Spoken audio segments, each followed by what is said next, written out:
JBN, we keep you informed. 2 men gunned down in Negril, Westmoreland.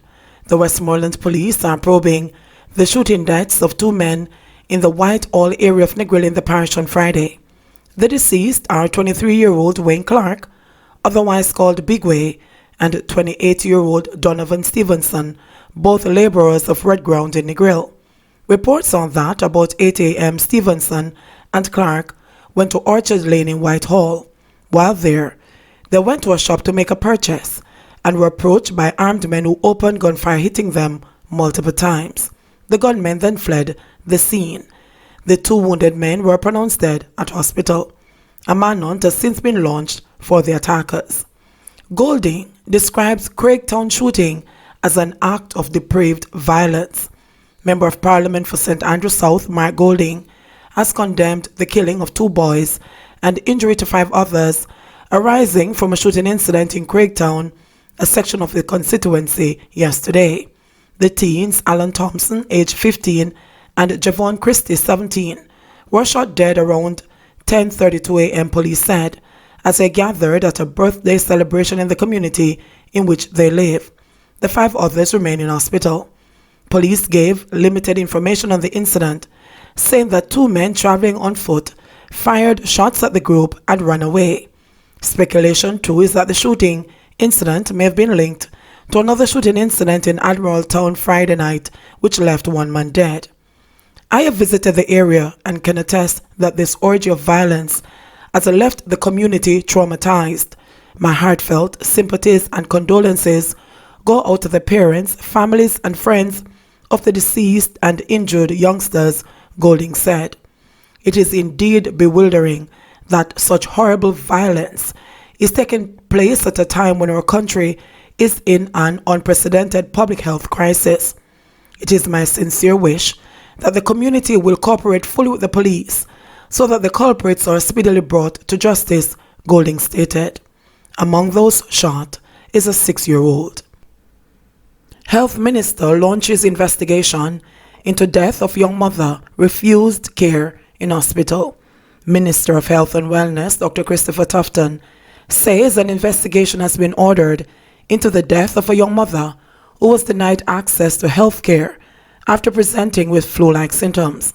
In a message shared on social media, Tufton said that no person should ever be denied access to health care, and the results of the investigation will be made available to the public once it is completed. Many of you would have heard of the untimely passing of a young woman who had her baby at the Spanish Town Hospital, having spent some time at the Andrews Memorial Hospital, and after giving birth, ended up at the University Hospital of the West Indies. There are a lot of stories going around as to what led to her untimely passing. Firstly, I want to express my deepest condolences and regret at her passing, to her family members, to her friends, and indeed to all of Jamaica. I have asked for a thorough investigation to take place, and as soon as the results are available, which I hope will be very soon, we will make the information public. In the meantime, we will give whatever support is necessary to the newborn child, who I understand is stable and in hospital, and whatever counseling support we need to give to other family members. I deeply regret this situation, and as soon as the information is available, we will make the information available to the populace. Thank you. The health minister also announced that the newborn child is in stable condition in hospital. He said that the government will step forward and provide support for the child and counseling for family members.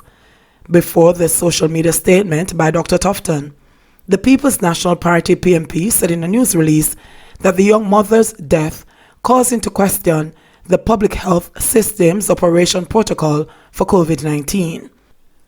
Opposition spokesman on health, Dr. Maurice Sky, said the refusal of admission of this patient because of lack of preparedness for COVID-19, the fear of contracting the disease, or lack of space to a mother in active labor is unacceptable. The Jamaican people need to be assured that our hospitals can treat with their emergencies, even in the face of the coronavirus epidemic. For months, the Minister of Health and Wellness has been saying, "We are ready. If we are ready, this situation should not have occurred," he added. Dr. Guy urged the government to immediately review the preparedness arrangements in all public health facilities to ensure that adequate space for isolation is in place and that the required personal protective equipment is available to all frontline workers. Interesting gun finds land 3 men in jail. 3 persons were charged with illegal possession of firearm and ammunition following police operations in Rosemount Gardens, Montego Bay, St. James, and Dolphin Crescent in Old Harbour, St. Catherine.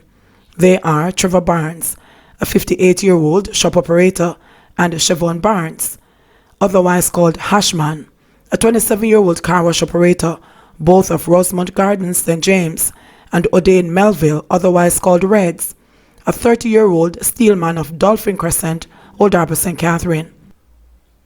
Trevor and Siobhan were arrested after a Smith & Wesson 9mm pistol with a magazine containing 8.40 cartridges was found in an orange and black vacuum cleaner at their establishment at about 2 p.m. on April 14.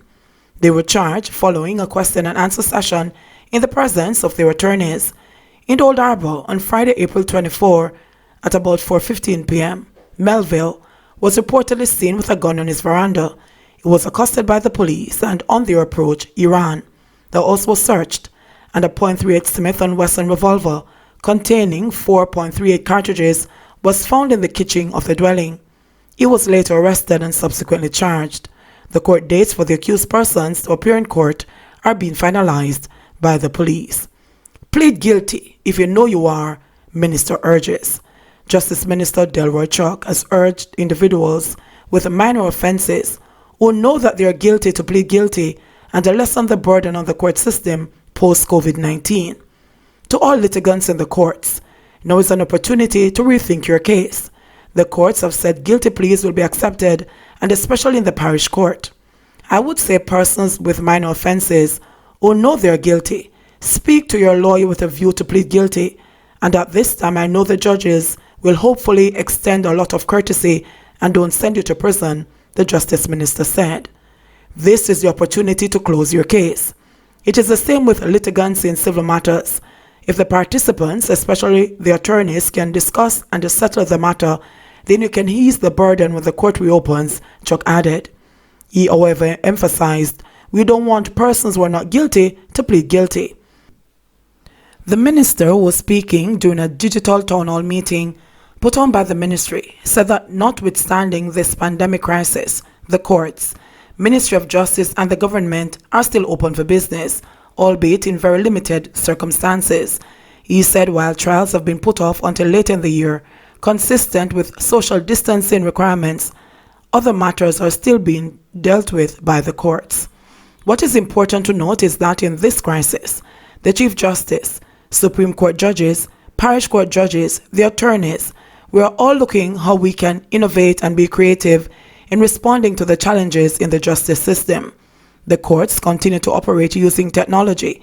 Bail applications are taking place.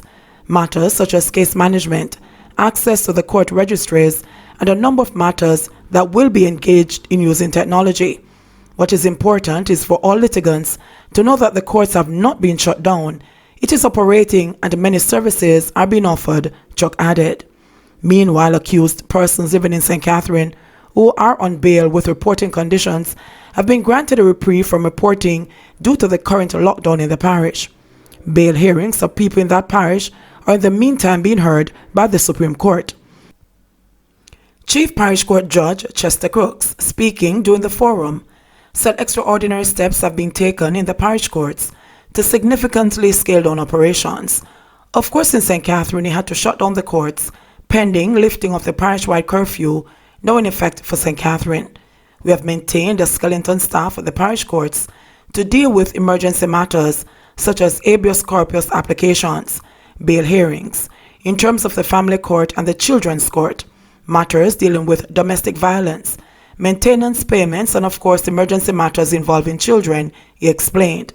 He said the senior parish judge for each parish as the ultimate discretion in any other matter they deem an emergency. All formal sittings, of course, have been further suspended until May 11, depending on the decisions of the government regarding the COVID-19 pandemic. JBN, we keep you informed. Please remember, subscribe, like, share, leave us a comment and click the notification bell to receive our daily news items.